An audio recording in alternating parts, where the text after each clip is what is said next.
1 जनवरी 1953 को मजलिस एहरार नामी मजहबी और सियासी तंजीम ने हुकूमत पाकिस्तान को अल्टीमेटम दिया। अहमदियों को गैर मुस्लिम करार दिया जाए और उन्हें सरकारी ओहदों से बरतरफ किया जाए, वरना मुल्क में अमन व अमान का मसला पैदा किया जाएगा। वजीर आजम ख्वाजा नाजिमुद्दीन ने इसे सिरे से मुस्तरद कर दिया। नतीजतन अगला पूरा हफ्ता फसादात हुए, जिसके बाद पाकिस्तान की तारीख का पहला मार्शल लॉ लगा। इन मुतालिबात के मुस्तरद होने पर 28 फरवरी को एहरार ने एक पुरअमन एहतजाज किया। पुलिस ने दर्जनों मुजाहिरीन को गिरफ्तार करके एहतजाज खत्म करवा दिया। 1 मार्च को मौलाना अख्तर अली खान ने अपने उर्दू अखबार में अहमदी मुखालिफ तहरीक में अपने किरदार पर माफी मांगी। नतीजतन एक एहतजाज उनके घर के बाहर शुरू हुआ, जिसने पहली दफा पुरतशद्दुद रुख इख्तियार किया। Delhi gate, Lahore high court, mall road और चेरिंग क्रॉस से पुलिस ने मुजाहिरीन को गिरफ्तार किया। 2 मार्च को मस्जिद वजीर खान से 10,000 अफराद का एक मुजाहिरा शुरू हुआ। हुजूम ने पुलिस पर बल्लों, बोतलों और डंडों से हमला किया। बदले में पुलिस ने लाठीचार्ज किया। फिर पुलिस ने आर्मी से मदद की दरखास्त की। लाहौर में दफा 144 नाफिज कर दी गई, जिसके तहत 5 या 5 से ज्यादा लोगों के इकट्ठे होने पर पाबंदी लगा दी गई। 3 मार्च को फौज ने इलाकों का दौरा शुरू कर दिया। दफा 144 की खिलाफ वर्जी पर मुजाहिरीन को गिरफ्तार किया गया। एक पुरतशद्दुद हुजूम ने पुलिस को जख्मी किया। बदले में पुलिस ने पहली दफा फायर खोल दिया, जिसकी वजह से हालात मजीद खराब हो गए। 4 मार्च को अहमदियों के खिलाफ तशद्दुद को हवा देने के इल्जाम पर मुस्लिम लीग के सेक्रेटरी जनरल अब्दुल सत्तार खान नियाजी के खिलाफ गिरफ्तारी का वारंट जारी हुआ, लेकिन उसने मस्जिद वजीर खान में मुजाहिरीन के हुजूम में पनाह ले ली। लाहौर के बाहर से भी मुजाहिरीन के आने का सिलसिला शुरू हो गया। पुलिस ने उन पर लाठीचार्ज किया और गैस शेल फेंके। 100 से ज्यादा अफराद गिरफ्तार हुए। सूरत हाल मजीद खराब होती गई, यहाँ तक कि एहरार ने पुलिस पर कुरान को शहीद करने और गुस्ताखी का इल्जाम लगा दिया। सियालकोट में आर्मी के हाथों सैकड़ों मुजाहिरीन के कत्ल की अफवाह भी फैलाई गई। इस इश्तियाल अंगेज सूरत हाल में DSP फिरदौस शाह मस्जिद वजीर खान में मौजूद अगवा होने वाले 2 अफसरान को छुड़ाने जा रहे थे, जब उन्हें दिल्ली गेट के सामने हुजूम ने पत्थरों और चाकुओं के वार करके कत्ल कर दिया। पुलिस ने दफा 144 की खिलाफ वर्जी पर कई जगह हुजूम पर फायरिंग की। रात को कर्फ्यू लगा दिया गया। 5 मार्च को तशद्दुद और बदअमनी में और इजाफा हुआ। अहरारी जत्थों ने लाहौर में अहमदियों पर हमले शुरू किए। सबसे पहले एक उस्ताद मंजूर अहमद को कत्ल किया जाता है। अहमदी कारोबार को लूटा जाता है। सरकारी गाड़ियों और दफातर को आग लगा दी जाती है और लाहौर के मुख्तलिफ कॉलेजों के तलबा भी इन मुजाहिरों में शामिल हो जाते हैं। 6 मार्च को ये लूटमार पंजाब के कई शहरों में फैल गई। लाहौर में मोहम्मद शफी बरमवाला, जमील अहमद और मिर्जा करीम नामी 3 अहमदी कत्ल हुए। दर्जनों अहमदी घर और दुकानें जला दी गईं। तमाम सरकारी दफातर बंद कर दिए गए। वर्कर्स ने लाहौर से मुगलपुरा तक रेलवे लाइन बंद कर दी। रावलपिंडी में अहमदियों की एक इबादतगाह और प्रेस ऑफिस जला दिया गया। 6 मार्च को 1 बजे पाकिस्तान की तारीख का पहला मार्शल लॉ नाफिज कर दिया गया।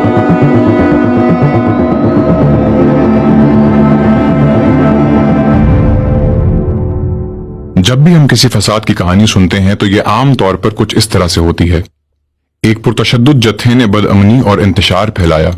रियासत ने फिर अपने तरीके से जवाब दिया, यानी अमन की बहाली के लिए तशद्दुद का इस्तेमाल किया। लेकिन अक्सर कहानी इससे कहीं ज्यादा गुंजलिक होती है। 1953 के फसादात में जो तशद्दुद हुआ वो बहुत से इक़दामात उठाने और ना उठाने का नतीजा था, जिनके कई फौरी और देर पा असरात हुए। पहला तो वो जिस्मानी तशद्दुद है जो एहरार की जानिब से अहमदियों पर किया गया, और फिर रियासत के खिलाफ जब उसने एहरार के मुतालिबात को मुस्तरद कर दिया। फिर बदले में रियासत की जानिब से किया जाने वाला तशद्दुद है, जिसकी वजह से 500 के करीब लोग हलाक हुए, मार्शल लॉ लगा और शहरियों के आईनी हकूक सल्ब किए गए। लेकिन इस कहानी में एक और किस्म का तशद्दुद भी शामिल है, जो तारीखी पुरतशद्दुद वाक़यात को देखते हुए सतही तौर पर नजर नहीं आता। ऐसा तशद्दुद जो कि जान और माल की तबाही तक महदूद नहीं, और ये है तसव्वुराती तशद्दुद, जिसने पाकिस्तान में अहमदियों के वजूद की ही नफी की है, और ये सोच आज तक बढ़ती जा रही है। एहरारी तहरीरों में मुसलसल अहमदियों की तजलील की जाती थी। कहा जाता था कि वो बुनियादी इंसानी वक़ार के भी हकदार नहीं। उन्हें इस्तेमारी गुमाश्ता जैसे अलकाब दिए जाते रहे। कहा गया कि वो ना गुस्ल के लायक हैं, ना अहले किताब के कब्रिस्तान में दफन होने के लायक, बल्कि वो कुत्तों की तरह दफन किए जाने के काबिल हैं। एहरारी हमेशा अहमदियों को गद्दार के तौर पर पेश करते थे। पहले यहूदी लॉबी के हिस्से के तौर पर मुसलमानों के गद्दार, और फिर 1971 में पाकिस्तान को तोड़वाने में मुलव्वस।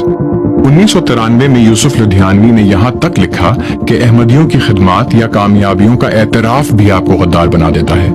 ये सोच लोगों की इंसानियत को पुरतशद्दुद तरीके से अपनी मर्जी के मुताबिक ढालने का अमल है।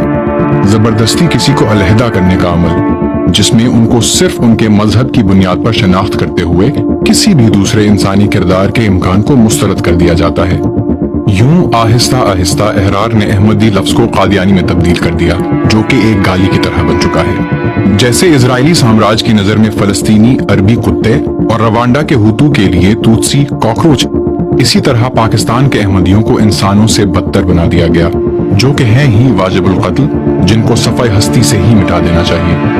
1953 में अहरार के मुतालिबात को रद्द किया जाना बज़ाहिर तो रियासत की जानिब से अपने अहमदी शहरियों की हिफाजत के लिए एक कदम था, लेकिन असल में रियासत ने अहरार के अहमदी मुखालिफ बयानिए के आगे किसी भी मुतबादिल बयानिए को तश्कील नहीं दिया, जिसकी वजह से अहमदी मजीद तशद्दुद और नफरत का शिकार होते चले गए। रियासत ने न सिर्फ अहमदियों पर थोपे जाने वाले इस तसव्वुराती तशद्दुद पर कोई जवाब नहीं दिया, बल्कि कुछ साल बाद अहरार के ये मुतालिबात भी मान लिए गए।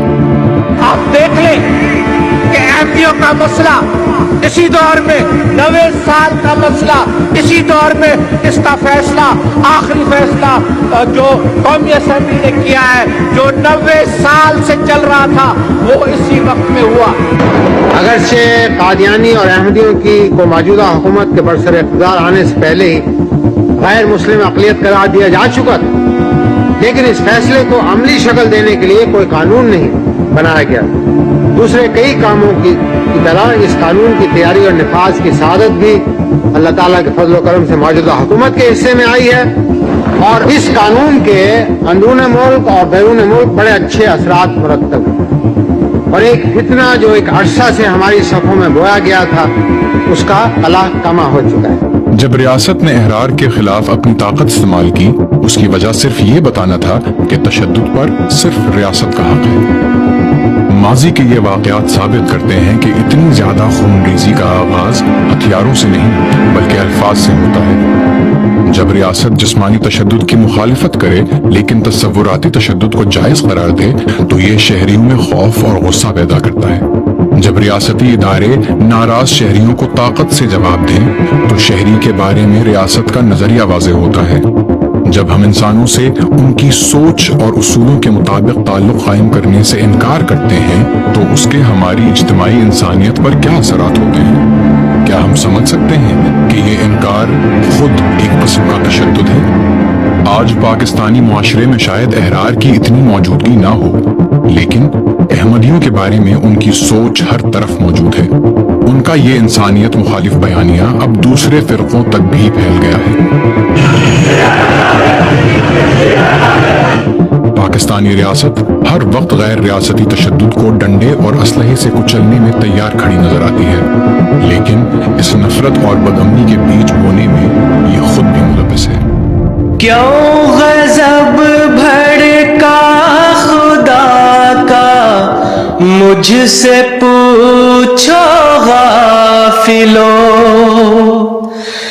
हो गए हैं इसका मूजिब मेरे झुटलाने के दिन, दी की नुसरत के लिए। चांद और सूरज ने दिखलाए हैं दो दागे कुसूफ।